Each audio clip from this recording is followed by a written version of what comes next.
सन दो, वैसे तो अंडरग्राउंड तो सन 1994 से चल रहा था इनके जड़ निकालन में। इनका जो भेद था 1994 से ही दास बता रहा था, ये साधना ठीक नहीं बता रही। लेकिन सन 1999 में क्रोथा के अंदर आश्रम बनाया भक्तों ने। इस दास ने वहां परमात्मा का प्रचार शुरू किया। 2003 में, सन 2003 में ये ज्ञान एक इंटरनेशनल चैनल, आस्था चैनल है, उस पर फरवरी में प्रारंभ हुआ। ये 6-7 महीने चला। उसके दौरान इनके शिष्यों ने जब वो साधना चैनल पर देखा, इनकी पोल खुल गई सारे संतों और पंथों की, इन्होंने हाहुल्ला मचा के और वो हमारा प्रोग्राम बंद करवा दिया। और लोगों में कहने लगे वो झूठा है, कपटी है, पाखंडी है, गुंडा है, ऐसे गुंडागर्दी करता है, आश्रम में ऐसा होता है। उनका उद्देश्य ये था कि इस रामपाल को इतना बदनाम कर दें कि लोग इसके नाम से भी नफरत करें और कोई भी शिष्य वहां व्यक्ति ना जावे, कहीं तुम्हारे इस अज्ञान की पोल जनता तक ना खुल जावे। उस उद्देश्य से लेकर के इन्होंने इस दास का विरोध शुरू किया। अब वो मुझे बदनाम करने में तो सफल हो गए, लेकिन सत्य को मिटा नहीं सकते। अब जैसे कंचन सोने के ऊपर गोबर डाल दे, टट्टी घेर दे और कह दे तो बहुत बुंडा है, निकम्मा है, एक ये किसी काम का नहीं है। लेकिन जिसको सोने की पहचान है, उसको पता है उस कीचड़, उस टट्टी के डाल देने से, बिस्टा डाल देने से सोने की वैल्यू कम नहीं हो सकती। जय कंचन बिस्टा पड़े घटे नेता का मोल। अब जिसको सोने का पता है ना, टट्टी कहते उस पर जहर घेर रखा, जब वह ठाकर धो मांझ कर पछली जेब में देख डालकर डांग ठोक देगा, देखे भी को ना कि देखो छीन ले। तो ऐसे ही इस दास से जो परिचित हो चुकी है पुण्यात्मा, एक भी टस से मस नहीं हुई इतनी बकवाद सुनकर। नहीं तो घर के भी मुंह फेर ले, घर वाले भी मुंह फेर ले, इतनी बूंदी बकवाद। और समाचार पत्रों में, मीडिया में, हे भगवान, हे परमात्मा, आखिर आ गई इस कलयुग की। कोई भी सच्ची कहीं इंसान इस पृथ्वी पर, केवल मेरे भक्तों के अतिरिक्त जिन्होंने जो मुझे पहचान चुके हैं। इसलिए यही कारण है कि जो मीडिया को ज्ञान हम एक नंबर का अच्छी आत्मा मानता था ये दास, न्यों कहा करते भाई ये बात के समाचार पत्रों में आ गई है तो सही पावेगी, सच्ची होगी। अब हमें पता लग गया है कि समाचार पत्र सच्ची लिखना जानते ही नहीं। हाँ, उनकी लिख सकते हैं जिनको दबाव है इनके ऊपर, राजनेताओं की या पैसे के पुजारी हैं ये लोग, जहां इनके अच्छे पेपर बिक सके, बिक जाए, उनका कुछ भी लिख सकते हैं।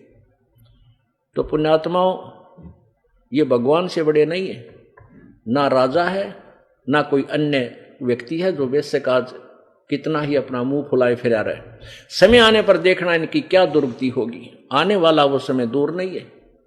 ऐसा जुल्म फैल गया जनता में, भाई ने भाई देखकर राजी नहीं, प्राण भाई का प्यार नहानी, पैसा पैसा नजर आता है, या बकवादें आती हैं, डीजे, शराब पीना, सरेआम बहन बेटियों के साथ बदतमीजियां होनी। ये समाज बना दिया नकली संतों ने। अब इसको सुधारना है, इस तत्व ज्ञान से सुधरेगा, 100% सुधरेगा, क्योंकि सब दुखी हो चुके। अब एक से एक बढ़िया टेलीविजन बना लिए, दिन रात गाने, फैक्स, ये क्या बोलना FM के, और टेलीविजन, इसमें मोबाइल छोटा सा, इसमें पूरी फिल्म 3-3, 4-4, 10-10 घंटे की बकवाद भर के, और सब देख देख कर छक लिए। क्योंकि ये आत्मा की खुराक नहीं और मन की सेटिस्फेक्शन हो ही नहीं सकती, चाहे कितना कि मैं बना ले। आप एक गाना बढ़िया सा चलता है कोई फिल्म में, एक बार तो सब के मुंह पर वही होता है, और हफ्ते पीछे वो कहीं चले तो भी अच्छा ना लगता। तो इस प्रकार एक समय ऐसा आएगा, इन बकवाद सब छक लेंगे, और किसी के कैंसर, किसी के ब्रेन ट्यूमर, किसी के फेफड़े गल गए, किसी के अधर्म मारेगा, किसी को मेंटल हो जाएगा, टेंशन।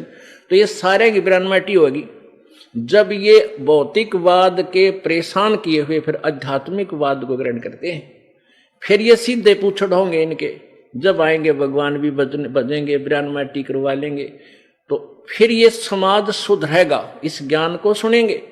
इस आध्यात्मिक, इस तत्व ज्ञान के बिना और कोई भी ज्ञान ऐसा नहीं जो पृथ्वी पर शांति पैदा कर सके या माया से मन हटा सके। और साथ में परमेश्वर पावर हमारे साथ होगी, तब ये मन टिकेगा। तो प्रसंग चल रहा था कि ये इन संतों पंथों के पास ना तो कोई वर्ड पावर है, ना इनका आध्यात्मिक ज्ञान श्रेष्ठ है, जिस कारण से समाज जो पुण्य आत्मा, पहले अच्छी आत्मा थी, वो भी गिरावट में आने लगी। क्योंकि उनको जो भगवान से मिलने वाला लाभ वो लेने गया था प्रभु से, वो मिला नहीं। फिर कोई तो मिलावट करने लग गया, कोई दूध में पानी गिर गया सेठ बनने लग गया, कोई और तरीके से, कोई रिश्वत लेकर, कोई कुछ करके, कोई कुछ करके, कोई 2 नंबर के धंधे करके सेठ बनना चाहता, कभी नहीं बन सकता। अब जो चोरी, ठगी या मिलावट, रिश्वत आदि डाके मार के जो धनी बनना चाहता है, वो परमात्मा के विधान से अपरिचित है।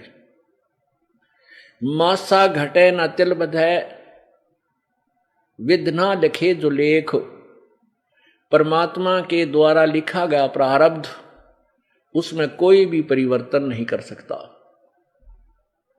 ना श्री ब्रह्मा जी, ना श्री विष्णु जी, ना श्री शिव जी, ना परब्रह्म, ना परब्रह्म, केवल पूर्ण ब्रह्म कर सकता है।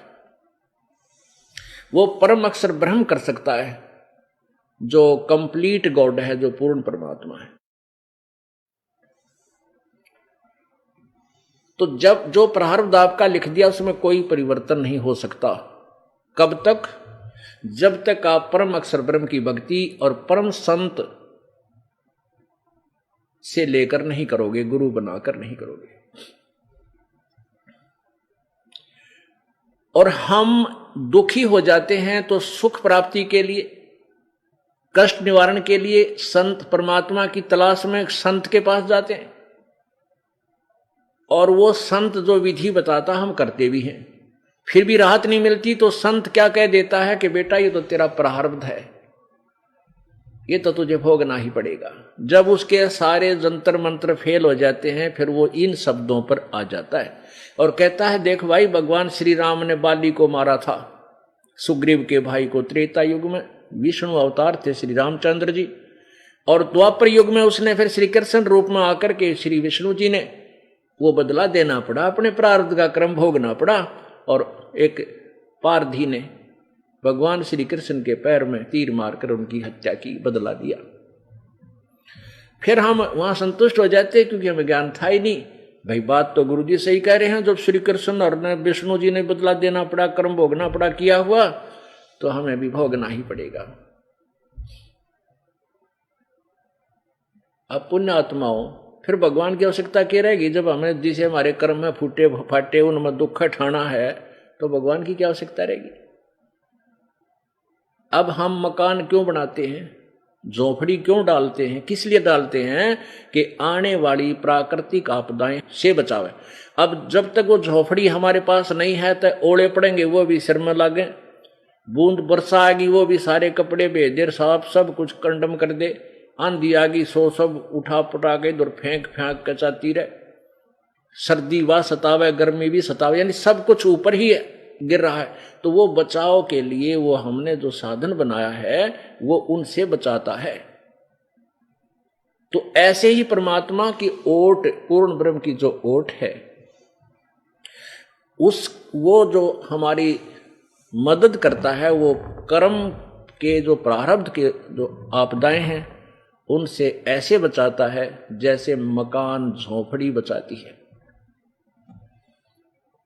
और जिनके पास जो स्वयं ही बांग पिए पड़े हैं और दूसरा ने भी एक घुट्टी दे दे, ले तो ये हो सकता नहीं। अब नशा है तब तो कहीं पड़ा रहे, लेकिन उतने पे अच्छा तो फिर सारा पता लगेगा, सब कुछ नुकसान भी हो चुका होगा। तो ऐसे ही हम अज्ञान रूपी भांग के नशे में अज्ञानी संतों के पास जाकर उनसे वही भांग लेकर पी लेते हैं, वही अज्ञान में हम अटके रहते हैं। लेकिन फिर भी मन नहीं टिकता, साहूकार बनना चाहता है, वो चोरी शुरू करता है।